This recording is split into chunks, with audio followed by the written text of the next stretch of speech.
Let's explore the different ways that practitioners working in social care and public services might encounter AI being used in their work. Not all AI works in the same way. Broadly speaking, AI can be deployed in 3 distinct ways: as an assistant, as a generator, or as an agent. Understanding these different approaches will help you know what to expect from different AI tools, determine how much you want to rely on them, and understand what level of human oversight they need. Each approach has different capabilities, opportunities, and limitations, and therefore different implications for how you work with AI and how you use the outputs it provides. The first way AI is used is as an assistant, where AI helps and enhances human decision-making, but it is following your instructions and you remain completely in control at every step. Think of it as a very sophisticated assistant that helps you be more efficient and effective. AI assistants might help you complete administrative tasks, search through files to find relevant information, or highlight potential concerns or trends in lengthy reports. For example, it could scan through notes and flag mentions of specific themes, needs, or concerns, saving you time in your analysis. Although the AI does analytical work to gather and present information, you remain completely in control of all decisions. The AI is simply helping to speed up processes and spot things you might have missed. It's like having a colleague who can read incredibly fast and remember everything, but who works for you while you make all the decisions.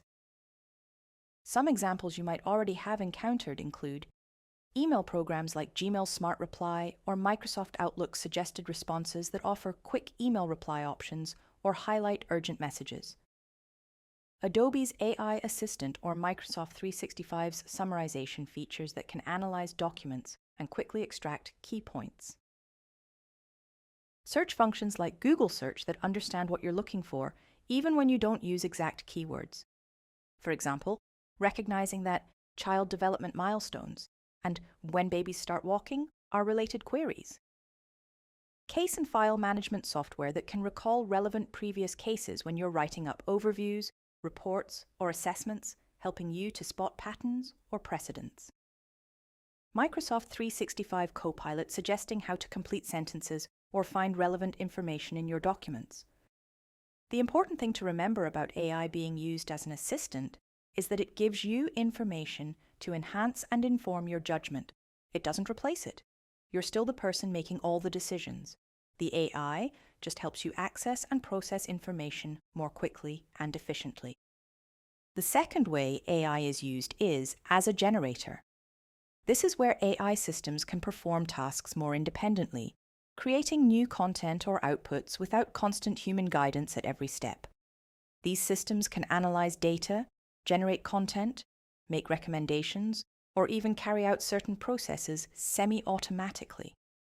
For example, this approach might automatically sort inquiries, requests, complaints, or cases by priority level based on urgency indicators, generate initial draft reports, assessments or actions based on information already gathered, or create content like summaries of meetings, training materials, or draft correspondence. Some examples you might encounter in public services include triage and routing systems in health services, or local authority contact centres that automatically prioritise incoming inquiries, requests, needs, concerns or complaints based on urgency indicators, and direct these to appropriate teams.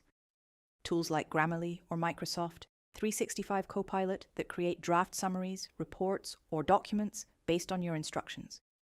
Chatbots that can respond to citizens' inquiries independently, providing information and guidance without human intervention for frequently asked questions. Automated scheduling systems that arrange follow-up appointments based on availability, preferences, and priorities. Case management platforms that generate initial assessments by analyzing multiple data sources and producing draft reports for practitioner review. Unlike AI used as an assistant, AI as a generator can create entirely new content and make independent recommendations. These AI tools are not just helping you find information, they're analyzing that information and producing outputs or suggestions for you. However, while these systems work more independently, human oversight and final decision-making still remains essential.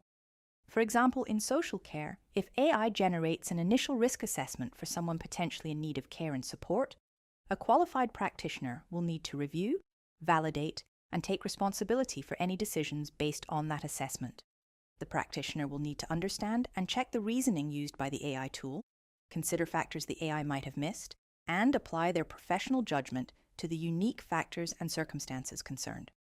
This is vital to consider because, while technology can significantly reduce administrative burden and help with consistency, it also requires careful monitoring to ensure accuracy and appropriateness, especially when working with real people in complex situations.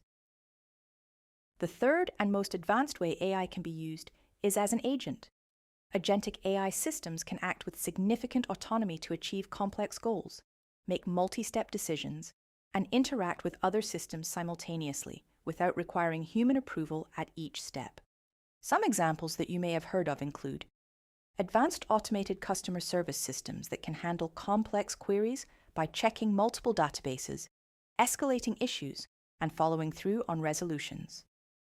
Automated trading systems in financial services that make split-second decisions based on market conditions.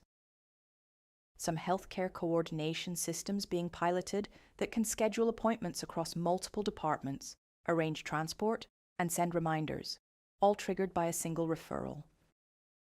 While this approach is still largely in development for public services, agentic AI might eventually coordinate services across multiple departments, agencies, or organizations, manage workflows from start to finish, or automatically adjust service delivery based on changing circumstances. For organizations looking to offer seamless end-to-end services with integrated pathways bringing different specialisms together, this kind of AI may hold some answers. However, true agentic AI is not yet commonly deployed in public services.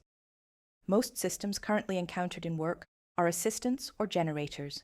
Agentic AI is still emerging, and its use in public services will require careful consideration. As this technology develops, there are profound questions about ethics, accountability, professional responsibility, consent, and the role of human judgment in the context of complex needs, especially where public services are concerned and people's rights must be protected. As AI becomes more sophisticated and autonomous, it will become even more critical to recognize and account for the complexity of human situations, the importance of human contact and relationships, relationship practice in health and social care, and the need for ethical judgment that understands context, nuance, and individual circumstances that algorithms can't fully capture. Having an understanding of these different forms of AI helps people to work with AI tools more effectively and safely. Regardless of which approach is used, AI can enhance efficiency and consistency, but it cannot replace human insight, empathy, relationship building, or professional judgment. These remain the heart of good practice.